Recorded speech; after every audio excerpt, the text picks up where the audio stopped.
Hello guys, good morning. अब हम निकल रहे हैं नीम करौली बाबा के लिए।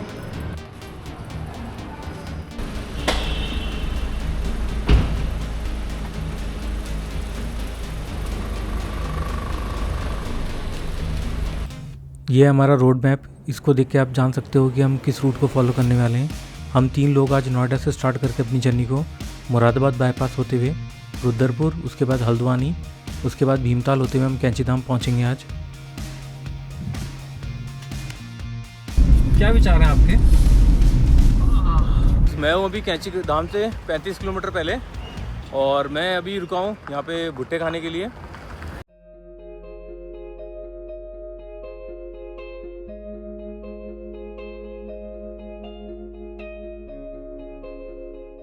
Hello guys, good morning, welcome to my channel.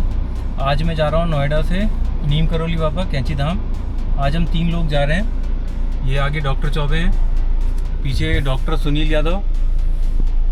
अभी 1 बजने वाले हैं, एग्जैक्टली 1 PM हो रहे हैं और अब हम निकल रहे हैं नीम करौली बाबा के लिए।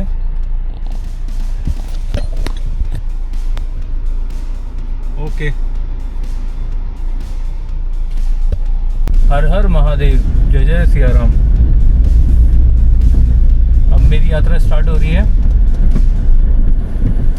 मेरे घर से नीम करौली बाबा का जो डिस्टेंस है वो 294 किलोमीटर बता रहा है मैप पे।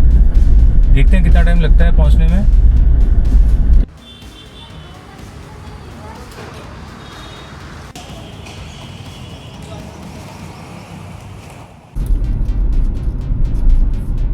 फ्यूल स्टेशन पे फ्यूल हमने पूरा फुल टैंक करा लिया और अभी 1:21 हो रहे हैं और अब गाजियाबाद को क्रॉस कर रहे हैं हम।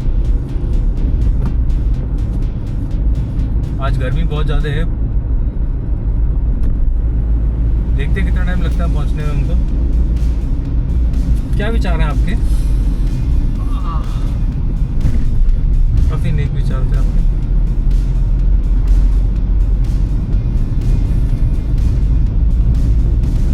भैया है रिलैक्स मोड में पूरा। अब मैं नेशनल हाईवे NH24 के ऊपर जा रहा हूँ। यहाँ से मेरठ एक्सप्रेसवे को फॉलो भी कर सकते हो आप, राइट साइड लेके, और स्ट्रेट ये मुरादाबाद जा रहा है, जहाँ से हम होते हुए नैनीताल के बाद कैंची धाम जाएंगे।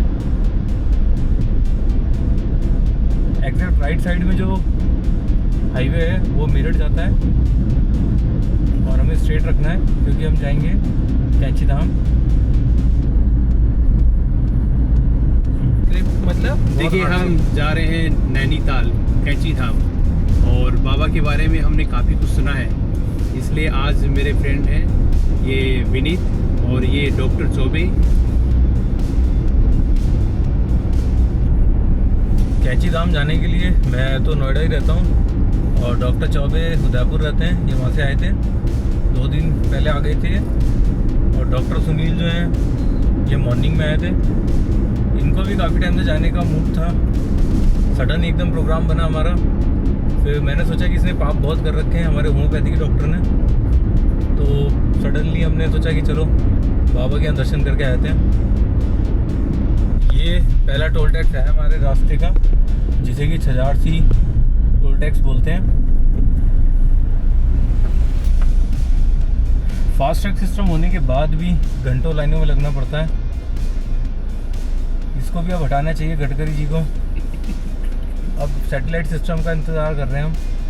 सुना है कि वो जल्दी लॉन्च होने वाला है। कोई कहता 3 महीने में, कोई 6 महीने में, बट काफ़ी टाइम हो चुका है, अभी तक लॉन्च हुआ नहीं है। पता नहीं इनकी क्या प्रॉब्लम रहती है। काफ़ी बार ये मैनुअली डिटेक्ट करते हैं।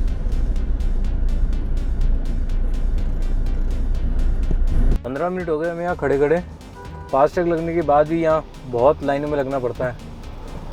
पता नहीं किस तरह का सिस्टम है इन लोगों का। यहाँ पे कार का जो फेयर है वो 175 रुपये है एक साइड का, और रिटर्न इसका 260 है। फाइनली 20 मिनट के बाद हमारा नंबर आ गया। तो पहला टोल टैक्स हम क्रॉस कर चुके हैं और अभी 1:50 हो रहे हैं। अब मैं आपको बताना चाहता हूँ कि हमारा मेन पर्पस क्या है नीम करौली बाबा के यहाँ जाने का। ये जो व्यक्ति बैठा है आपके पास में, जो कि बहुत ही पतला है, काफ़ी डाइटिंग कर रहा है, इसे और पतला होना है, इसलिए जाना चाह रहे हैं। इसके मोटे होने के पीछे भी एक कहानी है बहुत तगड़ी। इसने पाप इतने करें कि इसके पाप को धुलवाने के लिए 2 व्यक्ति आए हैं, एक भैया कोटा से और मैं तो खैर नोएडा रहता हूँ। तो इसके पाप धुलवाने के लिए हम कैंची धाम जा रहे हैं, क्योंकि इसके पाप इतने बढ़ चुके हैं। इसके पाप सब यहाँ पर स्टोर हो चुके हैं। अब जब नैनीताल जाएंगे, कैंची धाम जाएंगे, तो ये सारे पाप यहाँ से निकलेंगे। उम्मीद करते हैं कि सारे पाप इसके जल्दी निकलें और बाबा के दर्शन करते ही सब सही होगा, ऐसा उम्मीद करते हैं। ये क्या पाप करता रहता है हर 5-6 महीने में। इसको कभी हरिद्वार ले जाना पड़ता है, कभी तुंगनाथ बाबा जी के गए थे हम, तो इसे ना हर 6 महीने में किसी ने भगवान के यहाँ ले जाना पड़ता है। चश्मा भी इसने इसलिए लगा रखा है कि ये किसी को पाप करते देखना नहीं चाहता, खुद करना चाहता है, बस यही है इसका। ये अपने आप को हाइड रखता है। और टोपी भी इसलिए लगा रखी है, ये खुद पहनता है लेकिन दूसरों को पहना देता है। सबसे पहली बात तो मैं अपने पाप के साथ साथ में मेरे साथियों के भी कहीं पाप कम हो गए, और मुझे इस बात की बहुत खुशी है कि मैं अपने साथ साथ में अपने साथियों का भी उद्धार कर पा रहा हूँ। इसकी काफ़ी खुशी है मुझे। कहने का मतलब ये है कि हमारे पाप भी तू तेरे यहाँ पर इसी स्टोरेज में स्टोर कर रहा है, ये कहना चाह रहे हैं आप? नहीं, बेसिकली भाई एक्चुअली ये है कि इसके साथ साथ देने का भी एक पाप लगता है। जो कहा गया है ना कि साथ देने वाले को भी पाप लगता है, तो इसका साथ देने का जो पाप लगता है, ये वो पाप भी हमारे धुलवा देता है। ये बोलना चाहता है। अच्छा, ये हमारा सेकंड टोल टैक्स आया है इस रूट का। 80 किलोमीटर चलने के बाद नोएडा से। इस टोल टैक्स से भीड़ नहीं है, पिछले वाले पे बहुत हालत खराब हो गई थी।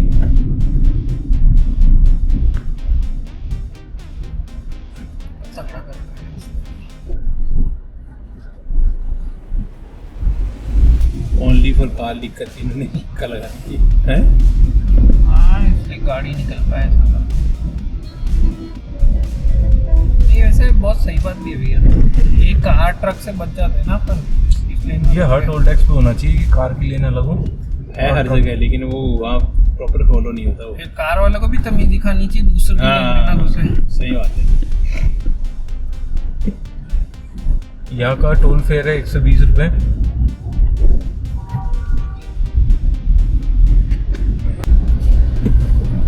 अब हम आ चुके हैं गढ़ मुक्तेश्वर, जहाँ पे गंगा मैया के दर्शन होते हैं हमें।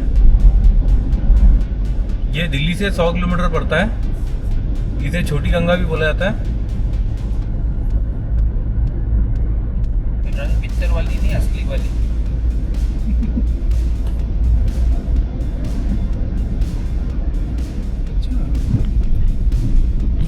जी सर।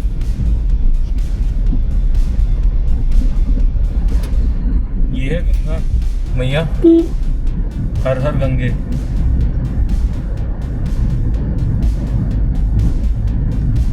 अभी ठीक ठाक पानी है यहाँ पर, पानी ज़्यादा गंदा नहीं है। हाँ नीट एंड क्लीन है, बहुत ज़्यादा गंदा नहीं है, अच्छा है पानी। अगर लोग ये कचरा गिरना बंद कर देते तो काफ़ी अच्छा रहता है। यहाँ पे इन्होंने लगा भी रखा है गवर्नमेंट ने। अब पॉल्यूशन जितना कम होगा उतनी हमारी गंगा मैया साफ रहेंगी।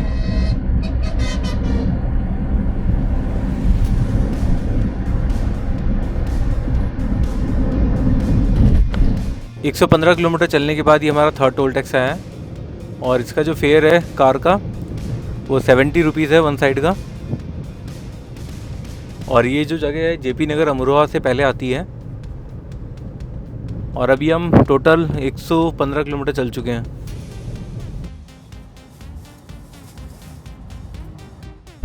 वन 165 किलोमीटर चलने के बाद ये हमारा फोर्थ टोल टैक्स आया है, जो कि रामपुर रोड पे है, और इसका जो फेयर है वो 160 रुपीज़ है कार का, सिंगल साइड का। टोल टैक्स से कुछ किलोमीटर चलने के बाद लेफ़्ट साइड में पराग डेयरी मिली हमें, जहाँ की खीर और कुल्फ़ी काफ़ी फेमस है। यहाँ पे मिल्क प्रोडक्ट्स मिलते हैं काफ़ी सारे और फ्रेश होते हैं, तो आप यहाँ पे ट्राई कर सकते हो अगर आप भी इस रूट से जा रहे हो तो। ये हमारा फिफ्थ टोल टैक्स है, जो कि 190 किलोमीटर चलने के बाद आया है। और यहाँ का जो फेयर है कार का वो 55 रुपीज़ है, वन साइडेड।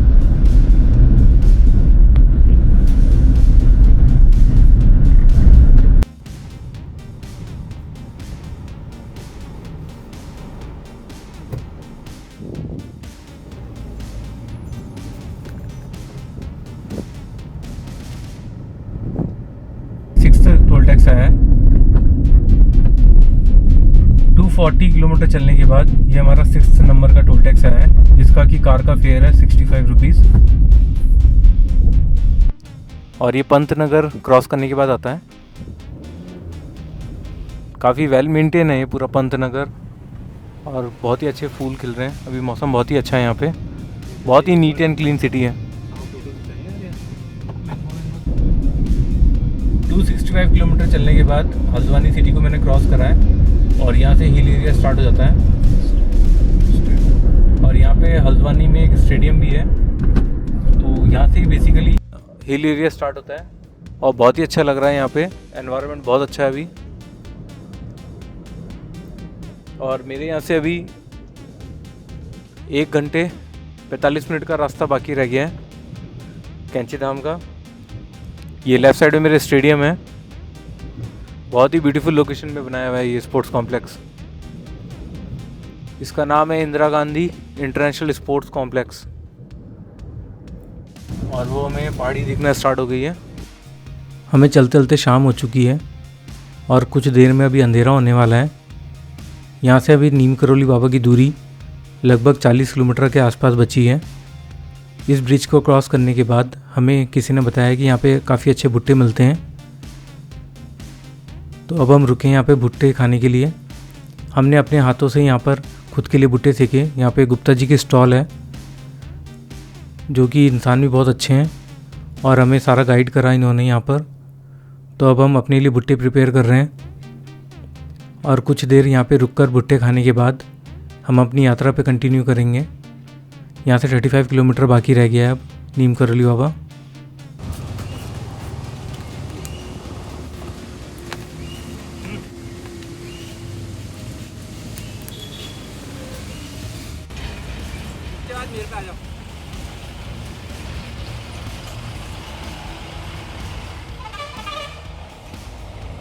अभी मैं भीमताल पहुंच चुका हूं और अंधेरा हो गया है। 7:45 हो रहे हैं अभी। और यहाँ की लेक बहुत ही ब्यूटीफुल है, और हवा भी यहाँ पे थोड़ी थोड़ी ठंडी है। तो कैंची धाम में आज नहीं जाने वाला हूँ, उससे 10-15 किलोमीटर दूर कोई अच्छा सा होटल देख के यहाँ पे स्टे करने का प्लान कर रहा हूँ, क्योंकि मुझे बताया है कि वहाँ पे प्रॉपर कार पार्किंग नहीं मिल पाती कैंची धाम में। तो मैं यहीं पे स्टे करके मॉर्निंग में 4 बजे निकल जाऊँगा, ताकि अर्ली मॉर्निंग के दर्शन कर पाऊँ कैंची धाम से। यहाँ पे आपको जगह जगह कैंची धाम के बोर्ड मिल जाएंगे, तो आपको इजीली नेविगेट हो जाए, क्योंकि यहाँ पे मोबाइल के सिग्नल लॉस्ट हो चुके हैं। तो हमारा नेटवर्क इतना अच्छा काम नहीं कर रहा है।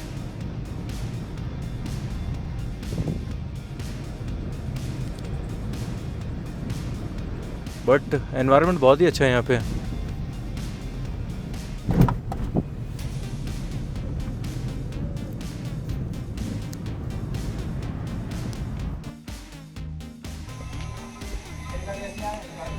लगभग 300 किलोमीटर चलने के बाद भीमताल के आउटर साइड में हमने एक होटल ले लिया है। यहाँ पे अभी हम रुकने वाले हैं, और यहाँ से कैंची धाम बस 10-15 किलोमीटर रह जाता है। अभी रात के 8:22 हैं, तो हमने यहाँ पे रुकने का फ़ैसला लिया। ये रोड के बिल्कुल बराबर लगा हुआ होटल है।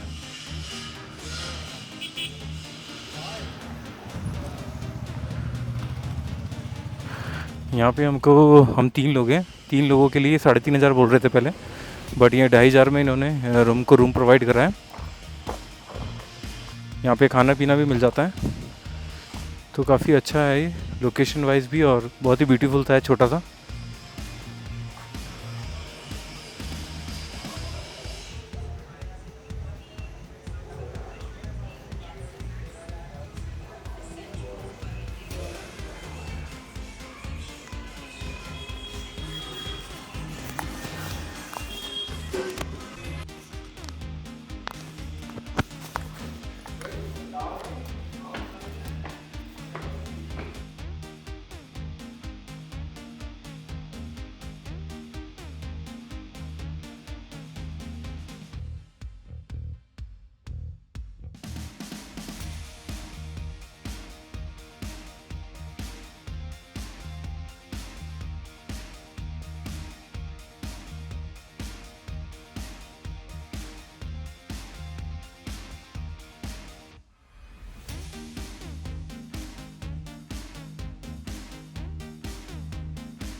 अभी ये अंडर कंस्ट्रक्शन है प्रॉपर्टी, बट ठीक है, काफ़ी साफ़ सुथरी है, नीट एंड क्लीन है। एसी यहाँ पे होती नहीं है क्योंकि एनवायरनमेंट ठंडा रहता है। यहाँ पे एक कारपेट है और एक बेड है, और यहाँ पे एक्स्ट्रा बेड लगा के हम डॉक्टर चौबे को यहाँ पे लिटाने वाले हैं। भैया और मैं इस बेड पे सोने वाले हैं। रूम पे सामान रखने के बाद मैं नीचे चाय पीने आ गया हूँ, क्योंकि मैं थक गया हूँ काफ़ी, तो मैंने सोचा मैं अपने लिए चाय ऑर्डर कर लेता हूँ। हम आज भीमताल में रुके हैं और यहाँ से 18 से 20 किलोमीटर की दूरी है अब कैंची धाम की। हमने अपना स्टे यहाँ पे सिलेक्ट इसलिए करा क्योंकि एक तो रात में काफ़ी लेट हो चुके थे हम, आगे हमें पता नहीं था कि हमें ऑप्शन मिलेगा नहीं मिलेगा ढंग का रुकने के लिए, और फिर यहाँ से अर्ली इन द मॉर्निंग हम निकल जाएंगे तो हम जल्दी टाइम से पहुँच भी सकते हैं कैंची धाम। और यहाँ पर इन होटल वाले भैया ने बताया कि वहाँ पे कैंची धाम पर गाड़ी के लिए बहुत इशू होते हैं पार्किंग के लिए, तो इसलिए हमने सोचा कि यहीं पे स्टे कर लेते हैं। और ये होटल पूरा ही खाली था, तो हमें बहुत इजीली यहाँ पे रूम भी मिल गया, और ये हाईवे के बिल्कुल पास में है, तो हमने अपना स्टे यहाँ पे कर लिया। इस होटल के अंदर खाने पीने की फैसिलिटी अवेलेबल है, तो हमने अपना फूड यहाँ पर ही ऑर्डर कर दिया था और अब हम अपना खाना खा रहे हैं। यहाँ का खाना काफ़ी अच्छा है क्योंकि हमने ट्राई करा और काफ़ी अच्छा तरीके से इन्होंने बनाया है, काफ़ी नीट एंड क्लीन किचन है इनका। फ्रेंड्स, अब मैं सोने जा रहा हूँ